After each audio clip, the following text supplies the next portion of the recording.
Now, Israel's Prime Minister says he intends to introduce a controversial new law within the week. It's known as pay for slay. This is how it works. The Palestinian government pays compensation to the families of people who've been arrested or killed whilst carrying out attacks. Under this new law, Israel would deduct the same amount equal to that compensation from tax funds that it collects for the Palestinians.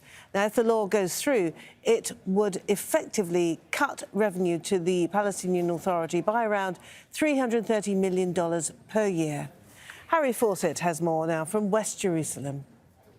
Benjamin Netanyahu has long argued against and attacked the Palestinian leadership over what it says is a system of welfare payments to Palestinian prisoners and what the Israeli government characterises as a form of incitement to carry out attacks against Israelis. This is the week, though, he says, that this law will come into effect, and that next Sunday in the next Israeli Security Cabinet meeting is when the first calculation will be made in terms of withholding some of the money that Israel raises in taxes for the Palestinian Authority and pays to the Palestinian Authority every month. There has been some controversy over this, even within Israeli circles. Wide reports that the Israeli security establishment is worried about the withholding of further money, about the potential effects on security cooperation between the Israeli security services and the Palestinian Authority in the occupied West Bank. Of course, there has also been a reaction from the PA as well. They say that this is nothing short of Israeli piracy and is being done in concert with the Americans to inflict further pressure on the Palestinians ahead of the rollout of the Trump peace plan.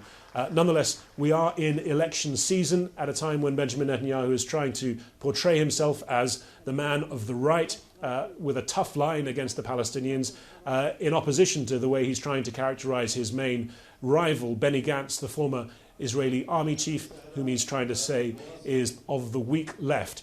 And as well as that, there have been a series of attacks carried out in recent weeks. And even over this weekend, there has been an attack in which an Israeli 19-year-old woman was killed by a Palestinian man in a forest southwest of Jerusalem. The suspect was apprehended in Ramallah in the occupied West Bank on Saturday. According to the Israeli media, he has reenacted the crime, has admitted to a sexual assault and murder. This is a crime which has really outraged a huge number of Israelis.